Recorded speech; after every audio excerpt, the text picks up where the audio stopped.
I've got all the Daggerheart accessories, and a lot of it is just universal TTRPG accessories as well that I've been using the past 2 months. Some of them are really interesting, some of them are really cool, and some of them not so much. So we're going to be ranking every single one of them today. Daggerheart core rulebook is the first thing on this list. It is, of course, I think S tier. There's only 2 things that are S tier in this entire thing, and we'll get them out of the way right now. This other stuff might go in there, but there's 2 things that I know of specifically. Yeah, the only other thing on the S tier that I think is going to go in there is this sticky putty. I've talked about it before. It is so freaking useful, and all this stuff I'm talking about, by the way, is for people who play like me, which is in person with minis, with terrain, with all that good stuff. And this putty, honestly, you can stick it at the bottom of minis and stick minis anywhere. You can put it on bottom of terrain, put that anywhere. It's like genuinely so useful, and just useful to have around the house for any number of things. I don't suggest dropping it on the floor like that because the cats will get it, and I presume it's not good for them. Another S tier. Easy. Next up, let's do... Oh yeah, this one's a big one. I genuinely believe this is one worth talking about. It's a folder full of my Daggerheart cards. I didn't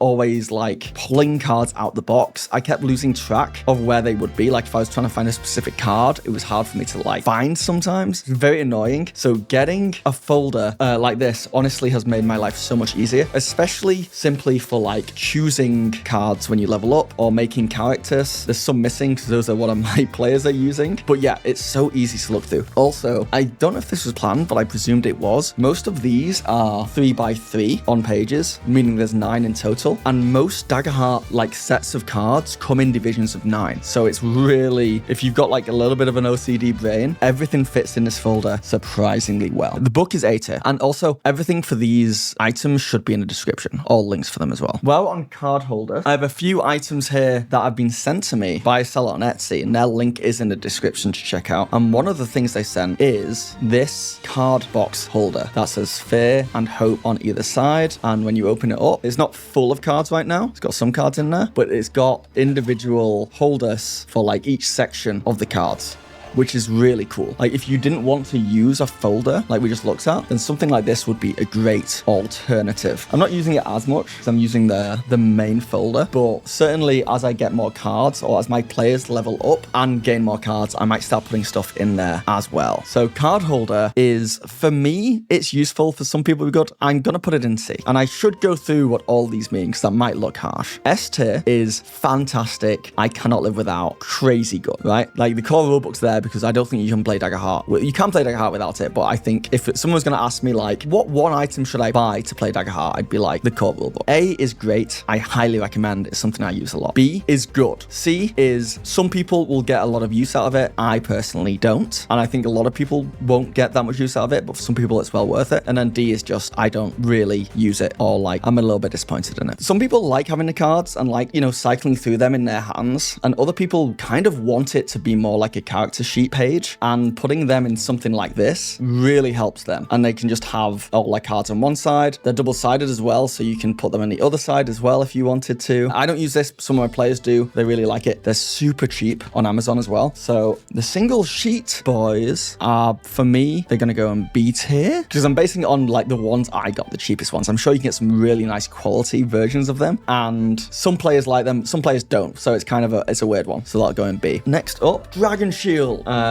These are holders for the card. The ones I got are these black matted ones, and they look cool, and they're really nice to shuffle. There's grip on the back of them, so they're not slippery. Got really good hold. I ended up sleeving all my cards, or most of my cards, with these. I think I bought 3 boxes of them. I highly recommend any Dragon Shield ones. Before that, I got a cheaper version, which is this green one. I also got some see-through ones, which came in packs of 50. There's I think 270 Daggerheart cards in there, but if you print off your own as well, these are really useful to protect that kind of paper. I've seen some people want to color code all the cards. That's a lot for me, but I can imagine that's fun as hell. These are so, I think, necessary if you are worried about damaging the cards, or or spilling stuff or anything like that, but they're not cheap. So I think I end up spending another $100 or more on still experimenting with different versions of these. So it's definitely not cheap. It adds to it. But I think if I lost lost my current deck completely and, you know, it went up in flames and I was going to buy it again, I would still go ahead and spend $100 on these. So I think that puts it in A tier with the folder. And the great thing is they fit in the sleeves and they fit in the folders. Like, these are all sleeved in here. The reason why I had to get this folder actually was because after I sleeved the cards, they no longer fit in the default box it came with, which is kind of annoying. This video is sponsored by Describe. It has everything a tabletop GM could need. It's packed with rich, ready-to-use descriptions for NPCs, locations, spells, you name it. Plus, you'll get beautifully crafted maps, and with Opus, you get access to over 7,200 AI-free music tracks, sound effects, and ambiences created by any winning composers. It's an incredible way to set the perfect mood at your table, and now Opus lets you upload your own audio, custom music, sound effects, even pre-recorded narration. Check out Describe and Opus, link in the description. Condition rings, super useful in D&D. Not as useful I've found in Daggerheart because the conditions don't add as much complexity as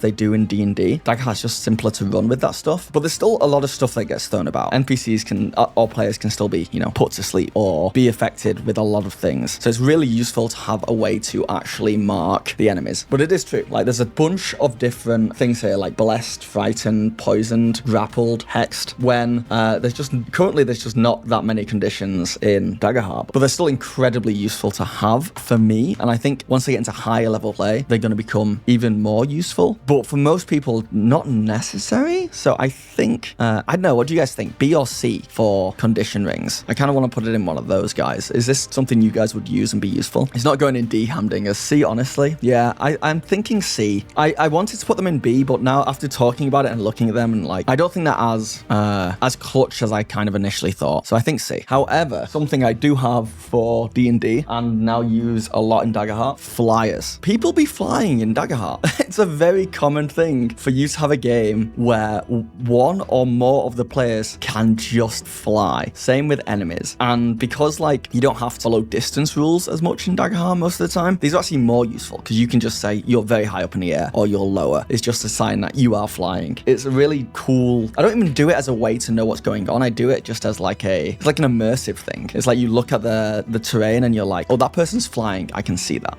I did a battle in my last session, which was inspired by D&D game that I was a player in like 2 or 3 weeks ago. The DM was fantastic. He was doing like an underwater fight. So he was using upside down pint glasses and shot glasses and glasses of different size to show like how high up in the water you were. And I was like, that's so good that I created a battle where it was like a fight in an area where there were like these raised, they were like tree trunks. They were like chopped down trees, but they were giant. But the point was it was like multiple like verticality terrain with little bridges leading from each one. So I got like terrain pieces for the bridges. And then I just had pint glasses and normal size glasses and shot glasses littered around the table, all connected by these small planks of wood is how I flavored it. And then I had people flying around and enemies flying around. And it was like so simple to set up. I just grabbed a bunch of glasses, turned them upside down, linked them with some terrain, got some flyers and some minis, and I just let the players go to town. And it was so much fun. I don't know if they're called flyers. I just call them flyers officially. I don't know what they're called officially.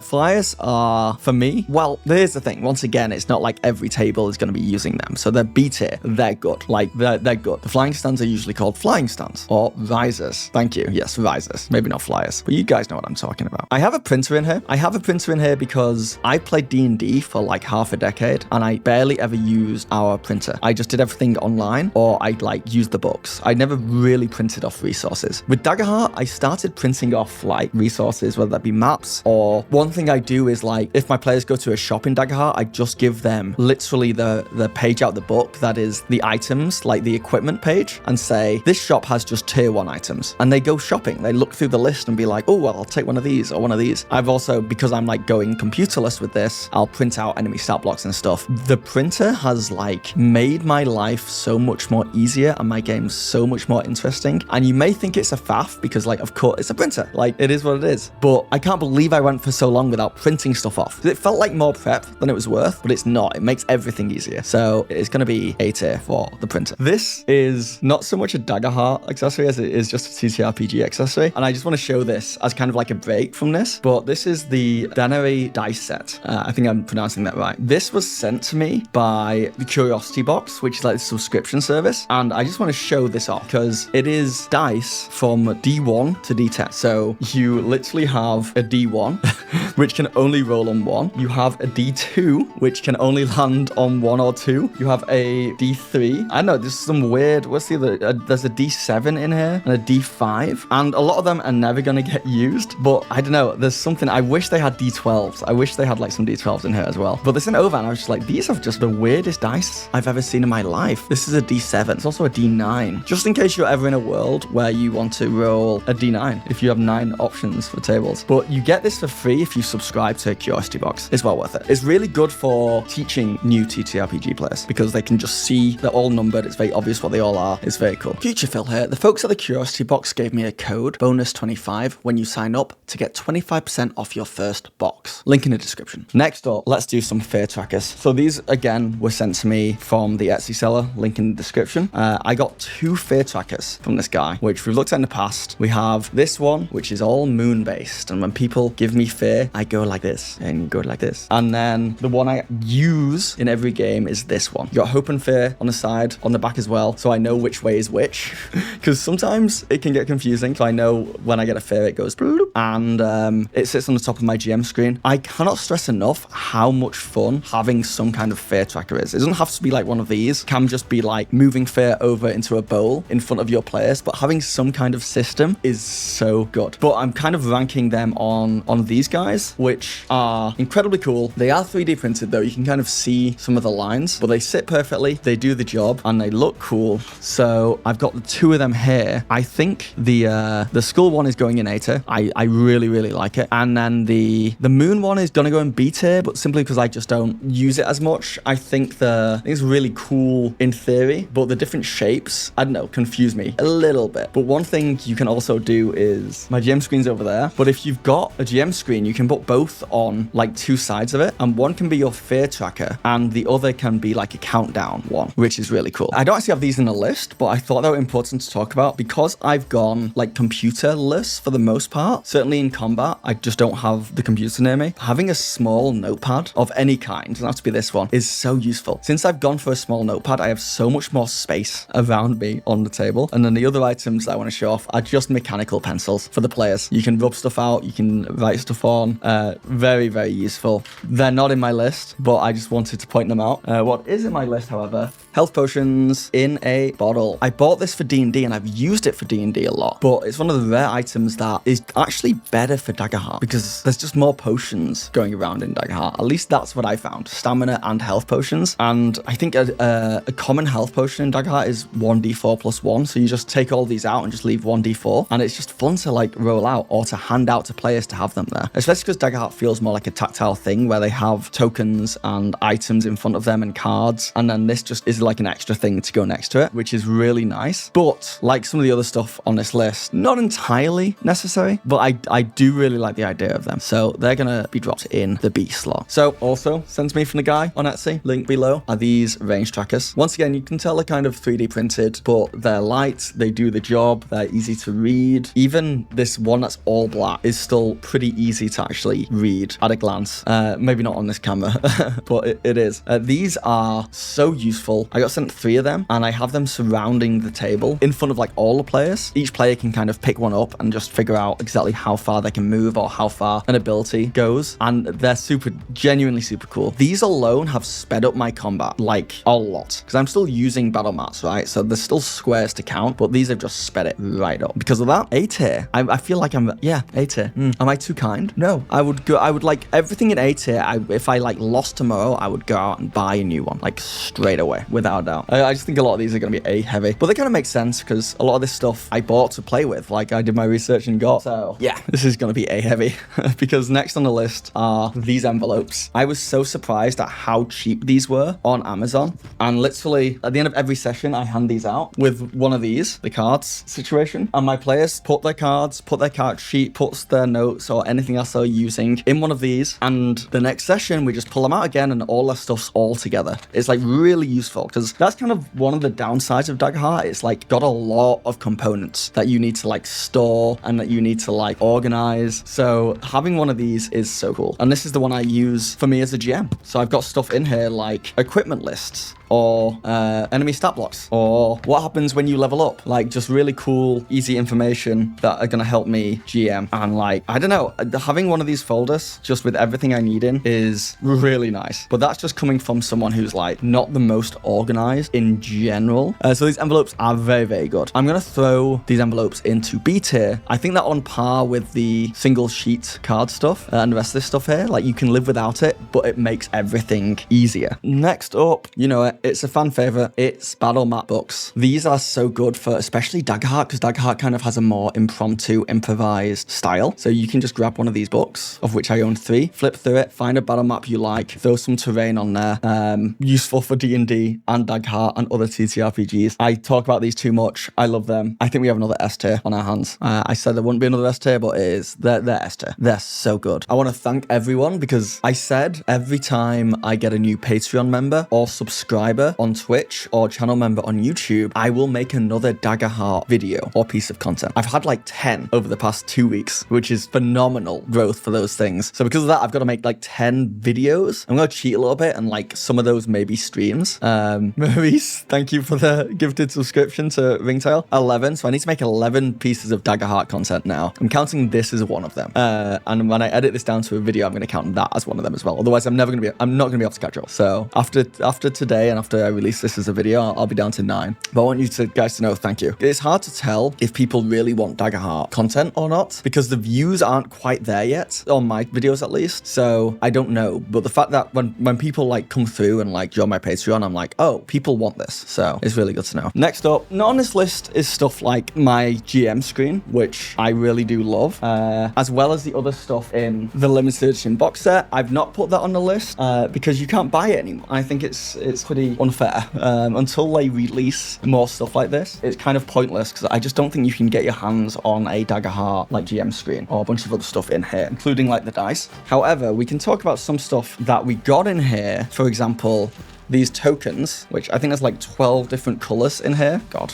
So these are tokens that can be used for any number of things in Daggerheart, and they are on this list because you can buy very similar things on Amazon, like very similar things. And I think the intention is that players can track hope using them. A GM can track fear using them. But I think the main use is probably like the combat tracker. You know, like when people take a turn in combat, they throw one of those tokens down and everyone knows that they've gone. I don't love them though. I barely use them because there's just not much room on the table for people to be moving stuff around a lot when we play. We don't use a combat tracker. We're playing the game without one, I'd argue, as intended. Not a slight at people who do use them. I'm sure they're very useful. For me, I don't use them. And yeah, I just like, I don't know if the table needs more things on it, you know? So for me, it's going in D. Those tokens going in D. I feel harsh doing that. Some tables will find them really useful, but for my table, like, they've just got no use out of them at all. Also, what you might find lower than you expect on this list is the Daggerheart official dice. So this is the D20, these are the normal dice, and then these are the Hope and Fear dice, which are well made and they're cool and all that jazz. But what I hoped they would bring out, and I know these dice are coming in the future, but the limited edition set gave me these bad boys, these Hope and Fear dice. The shape of them is so awesome, and I don't know, it just made me not like the main set as much anymore after using those. So it's kind of a pity. The reality is that the Daggerheart normal dice set from Critical Role is solid, but anybody who has 2 sets of D&D dice do not need these. Just use your D&D dice, as long as like they're different colors. Oh, here's the one I got from Japan, which is 2 D12s in one.